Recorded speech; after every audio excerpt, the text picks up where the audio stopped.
September 12, 1945. The outskirts of Yokohama, Japan. The air smells of ash and salt water. The war has ended, but the silence feels heavier than any battle. A convoy of American trucks rumbles down a cratered road. Dust rises from the tires. Japanese civilians huddle in the ruins, thin, hollow-eyed, dressed in charred clothing. Children press against their mothers. Old men stare at the ground. They've been told the Americans will be brutal, that the soldiers will show no mercy. The trucks stop. The doors open. Black soldiers step out, members of the 93rd Infantry Division. They carry crates of rations, medical supplies, blankets. No weapons drawn. No orders barked. Just quiet movement.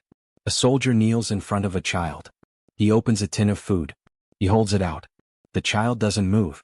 Then, slowly she reaches forward. Her fingers touch the can. She takes it. She looks up at the soldier's face. He nods. She cries. Behind them, a white lieutenant stands frozen. His mouth is open. He says nothing. None of them do. The scene unfolds in silence, a moment that will haunt every man who witnesses it. This is not supposed to happen. Not like this. Not by them. To understand what happened in Yokohama, you must first understand what came before. You must understand the America these soldiers left behind. In 1941, when Pearl Harbor burned, the United States was two nations in one. One nation spoke of freedom and democracy. The other enforced segregation by law. In the South, Black Americans could not drink from the same fountains as whites. They could not sit in the same sections of buses. They could not vote without facing violence. The military itself was segregated. Black soldiers trained in separate camps, ate in separate mess halls, and were commanded almost exclusively by white officers. When the call to arms came, black men across the country faced an impossible choice. Serve a nation that denied them basic dignity, or refuse and be branded cowards. They chose to serve. Not out of naivety, not out of blind patriotism, but out of a belief, fragile, tested, but unbroken, that their sacrifice might bend the arc of history. They called it the WWII campaign. Victory over fascism abroad. Victory over racism at home. The War Department formed segregated units. The 92nd Infantry Division, the Buffalo Soldiers, deployed to Italy. The 93rd Infantry Division sent to the Pacific. The 761st Tank Battalion fought under Patton in Europe. Black sailors served in the engine rooms of Navy ships, rarely seeing the deck. Black airmen trained at Tuskegee, proving their worth in the skies over Europe. But even in uniform, the degradation continued. On military bases in the South, black soldiers faced Jim Crow laws. They were refused service in towns near their own training camps. German prisoners of war, actual Nazis, were sometimes treated better than black American soldiers. In some towns, POWs could eat in restaurants where black GIs could not. The irony was not lost on them. One soldier wrote home, "We are told we're fighting for freedom. But we wear the uniform of a country that won't let us be free." Still they trained. They drilled. They prepared to fight an enemy overseas while enduring one at home. They learned to operate under a system designed to limit them, humiliate them, and break their spirits. They learned resilience not taught in any manual. And when the orders came to deploy, they went. Not because America had earned their loyalty, but because they believed in something larger than the nation's sins. They believed in the possibility of change. They believed their courage could not be denied forever. They boarded ships bound for Europe and the Pacific. They carried rifles, packs, and the weight of proving themselves in a war that questioned their humanity before it ever questioned their bravery. What they didn't know, what no one could know, was that the enemy abroad would also test them in ways the army never anticipated. When black soldiers arrived in Europe and the Pacific, they found something unexpected. The enemy knew about them. German intelligence had studied America's racial divide. They saw an opportunity. Nazi propagandists dropped leaflets over black units in Italy and France. The messages were calculated, precise. "Why are you fighting for a country that lynches your people?" One leaflet read. "Germany has no quarrel with the colored races. This is a white man's war." The propaganda was designed to fracture morale, to plant doubt, to turn black soldiers against their own command. But it failed. Not because the words were untrue, the lynchings were real, the racism undeniable, but because the soldiers understood something the Nazis did not. Fighting fascism abroad and fighting racism at home were not separate battles. They were the same war. In the Pacific, the Japanese government waged a different kind of psychological campaign. Radio broadcasts warned Japanese civilians that American forces were savage, merciless.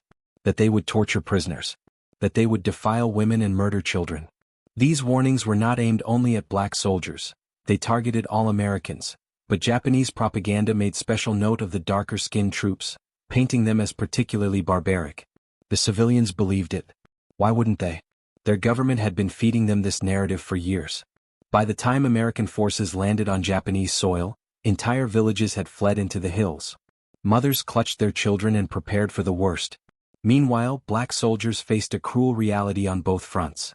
In Europe, they fought through Italy's mountains with distinction, though their victories were often downplayed or attributed to white officers. The 92nd Infantry Division took heavy casualties pushing German forces back through the Gothic Line. The 761st Tank Battalion broke through enemy lines in France and Germany, earning a Presidential Unit citation, though recognition came decades late. In the Pacific, the 93rd Infantry Division fought in the Solomon Islands, New Guinea and the Philippines. They cleared jungles. They held beachheads. They endured the same heat, disease and enemy fire as any other unit. But their heroism was rarely front-page news. Their sacrifices rarely made it into official histories. And still they fought. Not for glory. Not for recognition. But because retreat was not an option. Because cowardice would confirm every racist assumption. Because excellence was the only answer they could give to a nation that doubted them.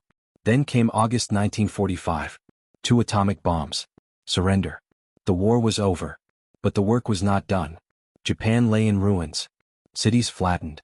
Infrastructure destroyed. Millions of civilians displaced, starving, traumatized. The occupation began. American forces moved inland to secure territory, maintain order, and begin the long process of rebuilding a shattered enemy nation. And in those first chaotic weeks after surrender, something happened that no one, not the Japanese civilians, not the white American officers, not even the black soldiers themselves, fully expected. They met face to face, the oppressed and the defeated. The soldiers who had been told they were less than human, and the civilians who had been told to fear them as monsters. What happened next would leave witnesses speechless. The black soldiers who stepped off those trucks in Yokohama carried more than supplies. They carried memory. Memory of being spit on in Georgia. Of being denied a meal in Kansas. Of watching German POWs walk into restaurants they could not enter. They remembered the signs, whites only. They remembered the training camp beatings by white MPs. They remembered being told they lacked courage, intelligence, discipline. And yet, when they saw Japanese children with distended bellies and hollow eyes, they didn't hesitate. They didn't calculate. They didn't debate. They saw suffering and they responded with the one thing no system could strip from them, their humanity. Sergeant James Thompson of the 93rd Infantry Division later wrote, "We knew what it felt like to be hated for how you were born. We knew what it felt like to be afraid in your own skin. When we saw those people, enemy or not, we saw ourselves." This was not about politics. Not about strategy. It was instinct. An instinct forged in the fires of oppression. They had been taught cruelty by a nation that preached freedom. But they refused to learn that lesson. They chose compassion instead. The civilians had been warned. For months the radio broadcasts were relentless. The Americans will burn your homes. They will defile your honor. They will show no mercy. When darker-skinned soldiers were mentioned, the rhetoric intensified. The propaganda painted them as especially savage, uncontrollable. So when the trucks arrived, the civilians expected violence. Mothers covered their children's faces. Old men bowed low, waiting for death. Some had poison prepared, choosing suicide over capture. This was not paranoia. This was what their government had told them to believe. Then a soldier knelt. He offered food. He smiled. Not with malice. Not with dominance. With kindness. The dissonance was unbearable. Everything they had been told shattered in an instant. A woman later recalled through a translator, "I was so certain I would die. I held my daughter tight, waiting for the blow. Instead he gave her rice. He wiped her tears. I didn't understand. I couldn't understand." For many Japanese civilians, this was the first time they questioned what they had been told. Not just about Americans, but about everything. If the propaganda lied about this, what else was false? The white officers and soldiers who witnessed these interactions stood frozen. Some had grown up in the same segregated South as the black soldiers. They had absorbed the same messages, that black men were inferior, less disciplined, less trustworthy. That they required white leadership to function. That they were, at best, adequate labor troops. But this didn't fit the narrative. Lieutenant Robert Harlan of Iowa watched a black medic spend 30 minutes treating a Japanese woman's infected wound. The medic used his own supplies. He worked with precision, care, gentleness. Harlan later admitted in a letter home, "I've never seen anything like it. These boys, and I don't know what else to call them, they're doing more good than any of us. They're treating these people like family. I don't know what to make of it." Other soldiers said nothing. They simply watched. Some felt shame. Some felt confusion. A few felt admiration.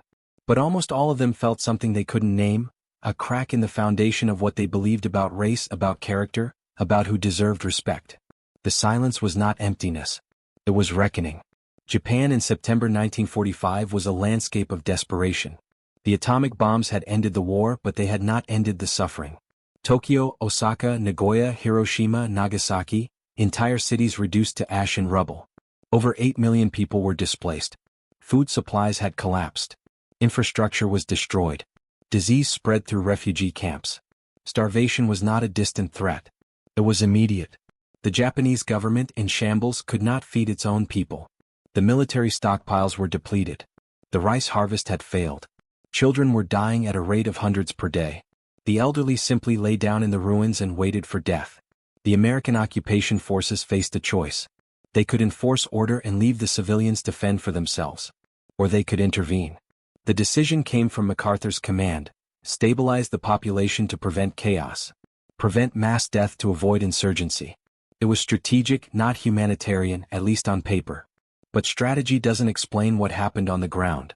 Strategy doesn't explain why soldiers gave away their own rations when supply lines were still weeks away. Strategy doesn't explain why men who had every reason to hate their enemy instead knelt beside them and offered comfort.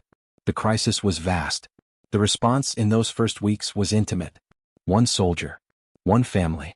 One moment of mercy that defied every calculated plan. The orders that came down from Occupation Command were vague. Maintain order. Assist with humanitarian relief as necessary. Prioritize military objectives. What that meant in practice was left to the soldiers on the ground. For many white commanders, assist with humanitarian relief meant establishing supply depots and waiting for the Red Cross. It meant logistics, not interaction. Keep distance. Maintain authority. Don't fraternize with the enemy. But black soldiers, often assigned to service and support roles, found themselves on the front lines of civilian contact. They were the ones distributing food. They were the ones setting up field hospitals. They were the ones clearing rubble from roads so refugees could pass. And many of them went beyond their orders. Corporal William Jenkins of the 93rd Division used his engineering skills to help a Japanese family repair their well. Private Thomas Lee shared his personal tobacco ration with an old man who hadn't smoked in weeks. Medic Samuel Green treated over 60 civilians in a single day, far exceeding his assigned duties. When questioned by superiors, their answers were simple. They needed help, sir. It was the right thing to do. We couldn't just let them suffer. Some officers reprimanded them. Others quietly looked the other way. And a very few, began to see these men differently.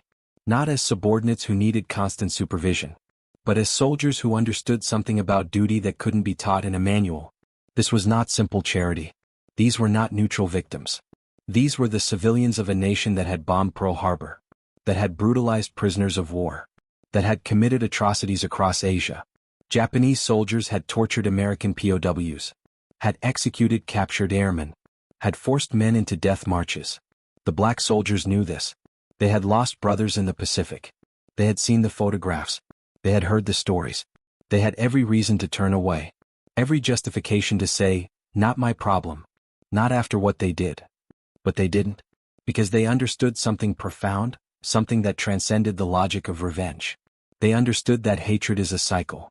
That cruelty begets cruelty. That if you define yourself by your enemy's worst actions, you become what you despise. Private Eddie Williams, a veteran of the New Guinea campaign, put it simply in a letter home: "These folks didn't drop the bombs on us. They didn't pull the triggers. They're just people caught in a war they didn't start. Same as us. If we treat them like animals, we're no better than the men who treated us that way back home." This was the moral crossroads. And the black soldiers chose the harder path. Not because it was easy. Not because it earned them respect. But because it was right. And in a world that had spent years telling them they were less than human, they proved they were more than anyone imagined. September 15, 1945. A refugee camp outside Yokohama. Mid-morning. The sun beats down on rows of makeshift shelters, torn canvas, corrugated metal, cardboard. Over 2,000 Japanese civilians are packed into a space meant for 300. No running water. No medical facilities. Dysentery is spreading. Children are dying. A convoy from the 93rd Infantry Division arrives. They were supposed to deliver supplies and leave. Standard protocol. Drop the crates and move on. But when the truck stopped, the soldiers see something that breaks protocol.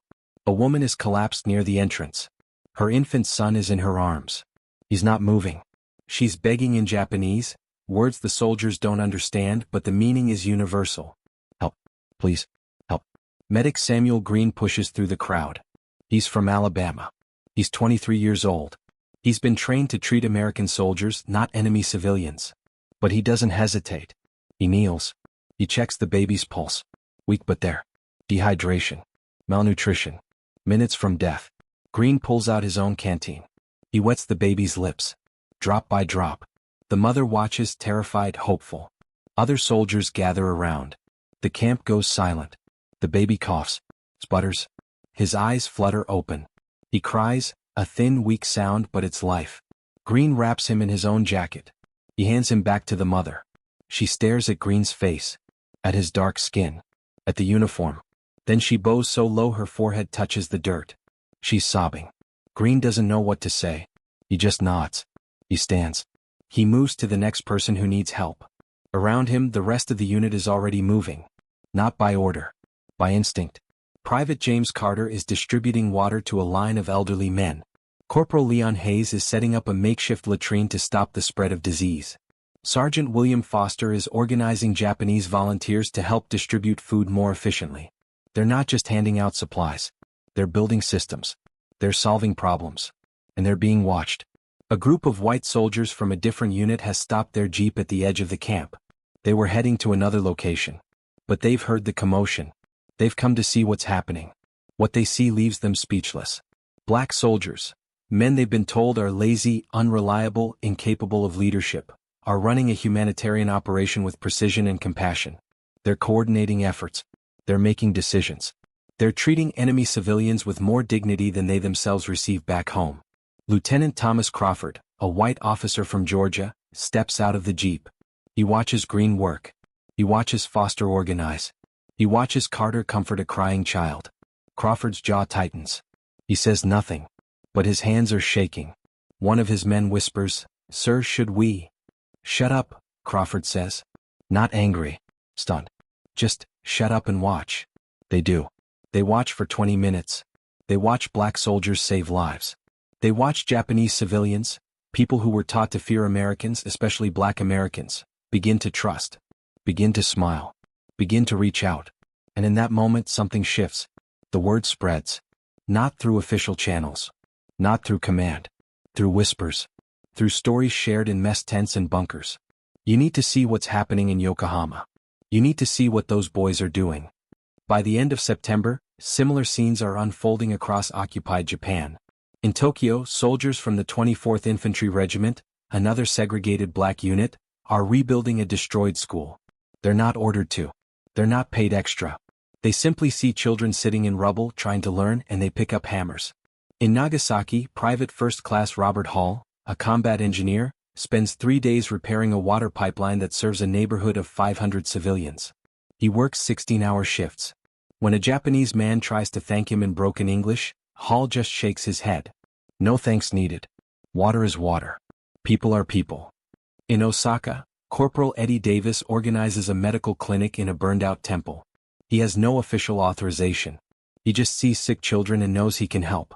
Within a week, Japanese nurses are volunteering alongside him. They don't speak the same language, but they don't need to. Compassion has its own grammar. The Japanese civilians begin to change. The fear dissolves. Mothers stop hiding their children when the black soldiers approach. Old men stop bowing in terror and start bowing in respect. Teenagers who once fled now linger, curious, hopeful. A bridge is being built. Not with steel or stone. With kindness. And the white soldiers keep watching. Some remain silent, wrestling with cognitive dissonance. Others begin to help. In one documented case, a white sergeant from Tennessee joins a black squad distributing food. He works alongside them for hours. At the end of the day he sits down exhausted and says to a black corporal, "I was wrong about you boys. I was wrong about all of it." The corporal, a man named Leonard Jackson, just looks at him. Doesn't gloat. Doesn't lecture. Just says, "We're all Americans here. We're all just trying to do right." The officers take notice. Some file reports. Others write letters. Major Charles Hayes, a white officer overseeing occupation logistics, writes to his wife in October 1945, "I've seen something I can't explain. The colored troops are performing acts of mercy that shame the rest of us. They're treating the enemy with more humanity than we've treated them. I don't know what to make of it, but I know this: I'll never see them the same way again." In Washington, D.C., the reports begin to pile up. The War Department reviews them with quiet discomfort. Black soldiers excelling in combat was one thing. Black soldiers demonstrating moral leadership was another. It didn't fit the narrative. It complicated the justifications for segregation. But the facts were undeniable. Thousands of Japanese civilians were being saved. Not by policy. Not by grand strategy. But by individual acts of decency performed by men who had every reason to be indecent. By mid-October, over 15,000 civilians in the Yokohama region alone had been directly aided by black soldiers. Federal treated. Sheltered. Protected. The numbers were staggering. The impact immeasurable. And still, back in America, those same soldiers' families could not vote in the South. Could not sit at lunch counters. Could not escape the daily violence of Jim Crow. The irony was not lost on anyone. Least of all the soldiers themselves. The immediate impact was survival. By the end of 1945, military reports estimated that black soldiers' humanitarian efforts in occupied Japan had directly saved between 8,000 and 12,000 civilian lives. Indirectly, through infrastructure repair, disease prevention, and food distribution networks, the number climbed higher. Perhaps 20,000. Perhaps more. The exact count is impossible. But the bodies that didn't pile up in refugee camps told the story. The Japanese civilians didn't forget. In letters and diaries later uncovered by historians, they described the black soldiers with reverence. One elderly woman wrote, "I was taught to fear the dark-skinned soldiers most of all. Instead, they were the ones who showed us God still existed." A schoolteacher in Yokohama recorded, "The men who saved my students were treated as lesser in their own country. I could not understand it. I still cannot." Children who received food from black soldiers grew up remembering their faces. Decades later, some would search for those men wanting to say thank you. Most never found them. But the memory remained, a counter-narrative to the hatred they'd been taught. The military documentation told a different story. Or rather, it told very little story at all. The official after-action reports praised American forces for maintaining order and preventing mass starvation. They rarely specified which units performed which actions. The heroism was collective, anonymous. The individual acts of black soldiers were absorbed into the broader success of the occupation. Some white officers did right honest assessments. Major Hayes continued filing reports praising the 93rd Infantry Division's conduct. A few chaplains noted the exceptional moral character displayed by black troops. But these reports rarely reached the public. They sat in filing cabinets. They gathered dust. Meanwhile, letters were flowing in the opposite direction. Black soldiers wrote home describing what they were doing. But they also described what they were seeing. The contrast between how they were treated by Japanese civilians versus how their families were treated in America. Private Thomas Lee wrote to his sister in Mississippi, "The people here bow to me with respect. They trust me with their children. They thank me for my service. I've been in uniform 3 years, and this is the first time I've been treated like a man. I don't know how I'll come home and go back to the way things were." Sergeant Leonard Jackson wrote to his mother in Georgia, "We saved thousands of lives here. We did our duty. We proved ourselves 100 times over. But I know when we get back it won't matter. I'll still be a second-class citizen. I'll still have to sit in the back of the bus. That's the truth that keeps me awake at night." The cruel arithmetic of dignity. In Japan they were heroes. In America they were less than human. And they knew it. They all knew it. But they also knew something else. They knew the facade was cracking. Every white soldier who witnessed their compassion, who worked alongside them, who wrote a letter home praising them, that was a crack. Every Japanese civilian who saw past propaganda and found humanity, that was a crack. Every report filed, every photograph taken, every story told, cracks, all of them. The foundation of segregation was not destroyed in Japan. But it was weakened. And the soldiers could feel it. They came home in 1946. They sailed back across the Pacific, carrying medals some would never wear and memories no one would ask about. They docked in San Francisco, in Seattle, in San Diego. They stepped onto American soil as veterans. They were still treated as black men first. In the South, the violence was waiting. Sergeant Isaac Woodard, a decorated veteran, was pulled off a bus in South Carolina and beaten so badly by police he was permanently blinded. His crime? Wearing his uniform with pride. Private Timothy Hood was lynched in Georgia 2 weeks after returning home. His crime?